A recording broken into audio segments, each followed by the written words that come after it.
Hello friends, कैसे हैं आप लोग। आज का जो वीडियो है बहुत ही आसान तरीके से मैंने अपने फेस को फुल कवरेज दिया है HD high definition makeup look. तो चलिए स्टार्ट करते हैं। सबसे पहले मैंने अपने फेस को अच्छे से क्लीन कर लिया है क्लीनिंग मिल्क से। उसके बाद मैं यूज़ कर ली हूँ टोनर। अब मैं यूज़ कर रही हूँ पीच मिल्क मॉइस्चराइज़र। ये बहुत ही लाइट वेट मॉइस्चराइज़र है और ऑयल फ्री है। तो मैं इसे अच्छे से मॉइस्चराइज कर रही हूँ अपने फेस पे। उसको 2 सेकंड के लिए एब्जॉर्ब होने दूंगी। उसके बाद मैं लगाऊंगी फाउंडेशन। इससे क्या होगा कि फाउंडेशन बहुत अच्छे से ब्लेंडिंग हो जाएगा और जो हमारा मेकअप है बहुत देर तक स्टे करेगा और स्किन हमारा ड्राई नहीं लगेगा, डल नहीं लगेगा। 2 सेकंड उसको एब्जॉर्ब होने देंगे। अब मैं लगा रही हूँ लैक्मे का फाउंडेशन, इनविजिबल फाउंडेशन। उसको अपने फेस पे अच्छे से अप्लाई करूँगी और डैब डैब करते हुए उसको ब्लेंड करूँगी नीचे के साइड से। इससे क्या होगा कि जितने भी मेरे डार्क स्पॉट्स हैं, अनइवन स्किन है, वो बिल्कुल इवन दिखेंगे और इससे कवरेज बहुत अच्छा आएगा। 2 सेकंड उसको एब्जॉर्ब होने दूंगी और उसके बाद मैं सेकंड लेयर अप्लाई करूंगी। इससे क्या होगा कि मेरा जो मेकअप है बिल्कुल फुल कवरेज लगेगा और मैं नाइट की पार्टी में जा रही हूँ तो जो मेरा मेकअप है बिल्कुल ब्राइट और कॉम्प्लेक्सन जो है बिल्कुल फ्लॉलेस लुक आ जाएगा। तो उसको 2 सेकंड एब्जॉर्ब होने देंगे। उसके बाद उसको सेकंड लेयर लगाएंगे। इसमें ऐसा बिल्कुल नहीं लगेगा कि आपका मेकअप बिल्कुल हैवी हैवी लग रहा है, बिल्कुल लाइट वेट वेटलेस लगेगा। अब उसको थोड़ा सा अपने लिप्स पे भी अप्लाई कर लेंगे। इससे क्या होगा कि जो मेरा लिपस्टिक है बहुत देर तक स्टे करेगा, क्योंकि पार्टी में खाने पीने से क्या होता है कि लिपस्टिक फेड हो जाते हैं, तो इसमें ऐसा बिल्कुल नहीं होगा।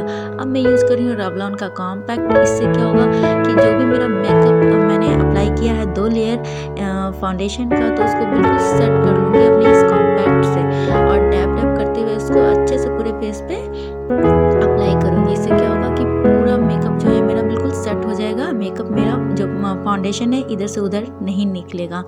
और उसके बाद अब मैं यूज़ कर रही हूँ आईब्रो पेंसिल।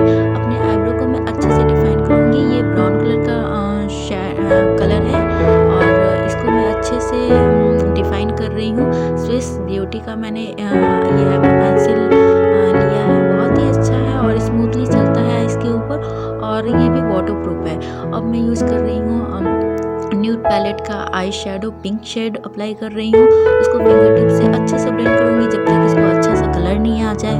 और उसके ऊपर से मैं डालूँगी ग्लिटर, क्योंकि मैं चाहती हूँ कि मेरा जो आइज़ का लुक है थोड़ा ग्लिटर लुक आ जाए, ग्लिटरी लगे। तो मैं इसके ऊपर से ग्लिटर यूज़ कर रही हूँ। उसको ग्लिटर जब भी यूज़ करेंगे तो उसको ब्लेंड नहीं करेंगे, आई शेडो के ऊपर हल्के से फिंगर टिप से डैब करते हुए उसको रखेंगे। इससे क्या होगा कि जो भी आई शेडो है ग्लिटर वो निकलेगा नहीं, ऐसे ही एज इट इज़ आपका ऐसे चिपका रहेगा आई शेडो के ऊपर। अब मैं यूज़ कर रही हूँ मेबलिन का काजल है, कॉलोसॉल काजल है। Up to 8 to 10 hours stay करता है और जेड ब्लैक है। तो आप पे डिपेंड करता है, आप इसको थिन भी अप्लाई कर सकती हो और ब्रॉड भी। तो मैंने थोड़ा ब्रॉड अप्लाई किया है। और उसके बाद अब मैं यूज़ कर रही हूँ लैक्मे का इंस्टा आईलाइनर और थोड़ा सा विंग्स अप्लाई करूँगी इसके साथ।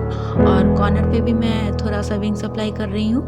अब मैं यूज़ कर रही हूँ फेसेस का लिक्विड लिप कलर है रेड कलर का और मैं इसी से लिप पहले डिफाइन कर रही हूँ। उसके बाद मैं इसे फिल कर लूँगी और उसके बाद अब मैं यूज़ कर रही हूँ कolossal मस्करा। तो जब भी फ्रेंड्स मस्करा यूज़ करेंगे तो पहले डाउनवर्ड की तरफ यूज़ करेंगे, उसके बाद अपवर्ड की तरफ यूज़ करेंगे। इससे क्या होगा कि जो हमारा लैशेस से बिल्कुल वॉल्यूमाइज लगेगा और लेंथनिंग भी बहुत अच्छे से दिखती है। अब मैं यूज़ कर रही हूँ लैक्मे का ब्लशर है। तो पहले अपने चिक बोन को हाईलाइट करूँगी, थोड़े से फोरहेड को, नोज़ को हाईलाइट करूँगी। अब मैं यूज़ कर रही हूँ मेबलिन का क्रोम हाईलाइटर। तो अपर लिप्स पे भी यूज़ करेंगे और क्यूपिड पे, और जो नोज के साइड में होता है ना वहाँ पे जो लाइंस दिखते हैं थोड़े से ब्लैक, उसमें मैं भी हाईलाइट करूँगी। इससे क्या होगा कि वो बिल्कुल एक समान दिखेंगे। और मैंने थोड़ा सा आईब्रो के ऊपर जो आईबोन होता है ना वहाँ पे हाईलाइट कर लिया है कि मेरा जो आई शेडो है बिल्कुल एक समान दिखे। अब उसके बाद थोड़ा सा चिक्स